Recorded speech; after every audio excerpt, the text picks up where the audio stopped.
Hello, my beautiful friends. I'm in my friend's kitchen today, which is currently being renovated, and I'm batch making. I'm actually staying here at the moment because I'm back and forward between my new house, which is also being renovated and not quite habitable yet. So I hope to be making videos from there by, within a couple, 2-3 months time.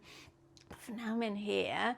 And because when I'm not working as a retreat chef, I'm going back and forward, renovating, working on my new house, just to get it habitable and beautiful. So I'm spending a lot of time out of the kitchen, which means batch making has become my go-to food at the moment. And I thought it would be a really good thing to show you how I just make a massive pot of yummy plant-based deliciousness, and I'll show you my kind of go-to, what I make most of the time. And it's adaptable. You can have it with potatoes, you can have it with pasta, you can have it with rice, you can have it with quinoa, you can add extra water, you can add extra spices or herbs. You can adapt it. So I'm going to show you the base of what I do, and then I'm going to put it in lots of little containers and freeze most of it so that I can just pull it out and enjoy delicious plant-based goodness, whatever I'm up to, which at the moment is renovating or climbing.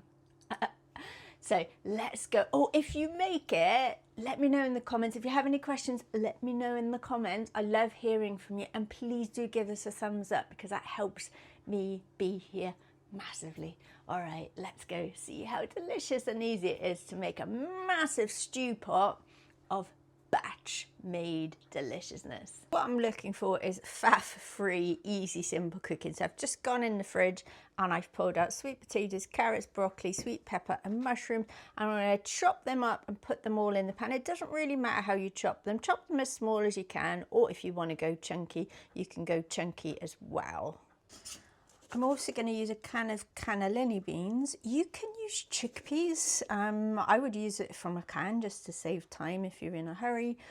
Also, I tend to use lentils a lot. Red lentils cook the quickest. So just strain them and rinse them thoroughly if you get it from a can. So I'm using a 5-litre pot because that's what I have available. If you've got a smaller one, like 3 litres or something, that's absolutely fine. 5 litres will, if you fill that to the top, that'll probably make about 12 portions.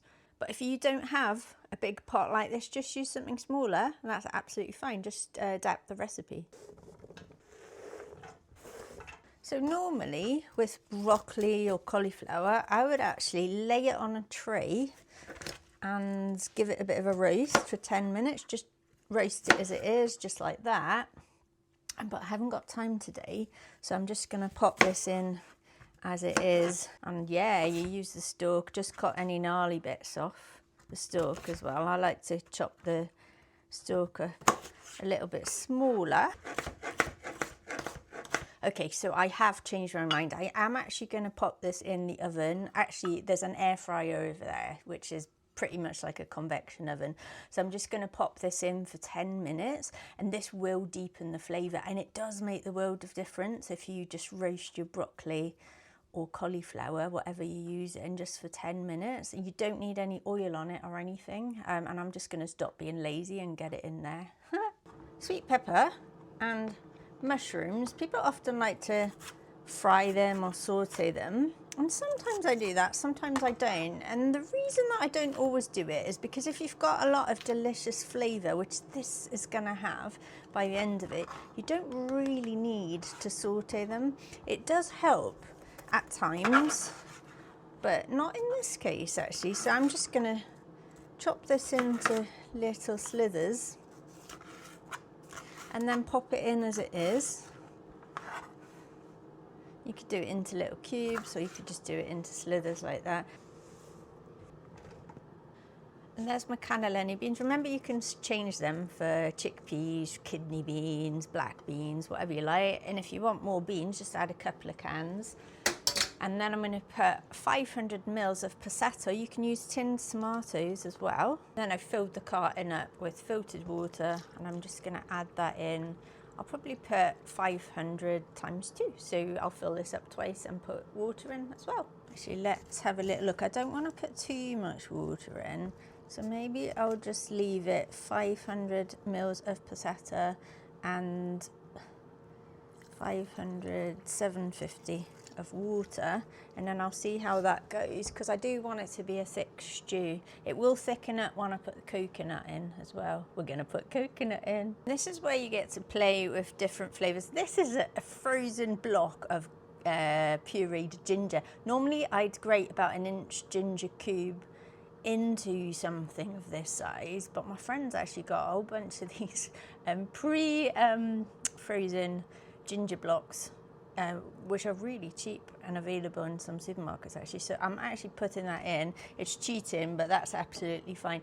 And then I'm going to put sea salt or Himalayan salt in. Now go to my website if you want a written recipe for this. Remember, it's super adaptable. If you want more herbs in it, put more herbs in. I'm going to put a couple of tablespoons of ground coriander and a couple of teaspoons of cumin seed as well. So I'm going to have variations on the website if you want a recipe to follow. Oh, I can hear the beeper. That's my broccoli is done now. I'm just going to wait to put that in. And there's about a teaspoon of black pepper to give it a nice little kick. So now I'm going to turn this on, bring it to the boil.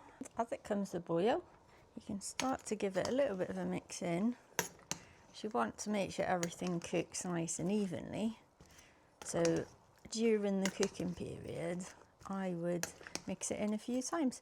And since we've used cannellini beans from a can, it's going to be cooked as soon as the sweet potatoes and carrots are easily pierced with a fork. We're also going to add some creamed coconut in at the end. And if you don't have creamed coconut, you can miss it out because it'll still taste delicious without it, but it does add a really nice je ne sais quoi. Or you can use a can of coconut milk. That's going to make it thinner. So if you use coconut milk from a can, I would leave some of the water out as well.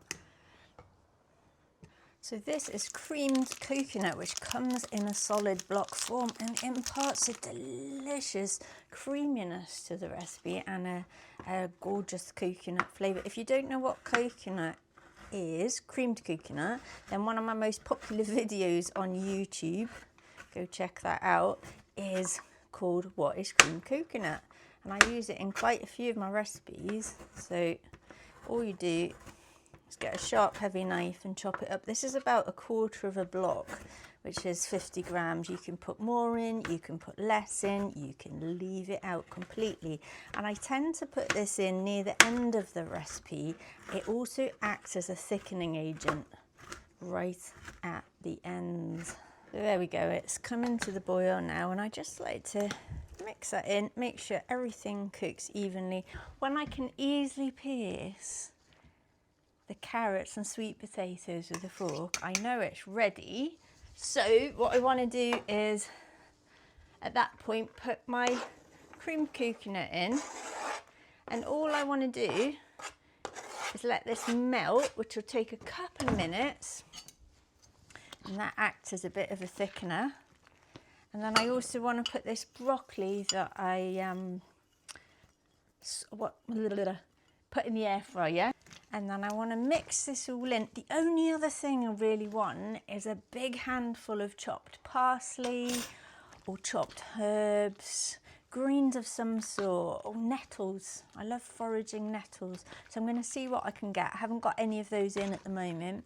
But it's also a nice touch that you can add later, so that when you're cooking, batch making, taking it out of the freezer, you can just add bits and pieces as you go along. A can of sweet corn would work nicely in here. Just use your imagination. The limit really is your imagination.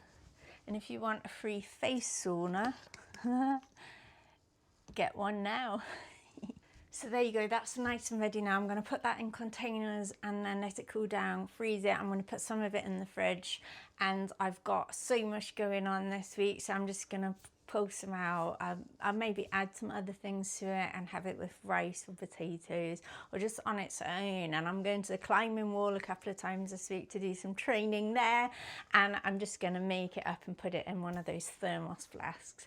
So I do hope that you enjoy it. Remember to give this a thumbs up and subscribe to my channel if you haven't already. And if this is the sort of thing you like, let me know, because it's good to know what you guys would like me to share, and I can share more, because this isn't the only thing that I batch make. So thank you so much for tuning in, and I look forward to being here again soon. All right,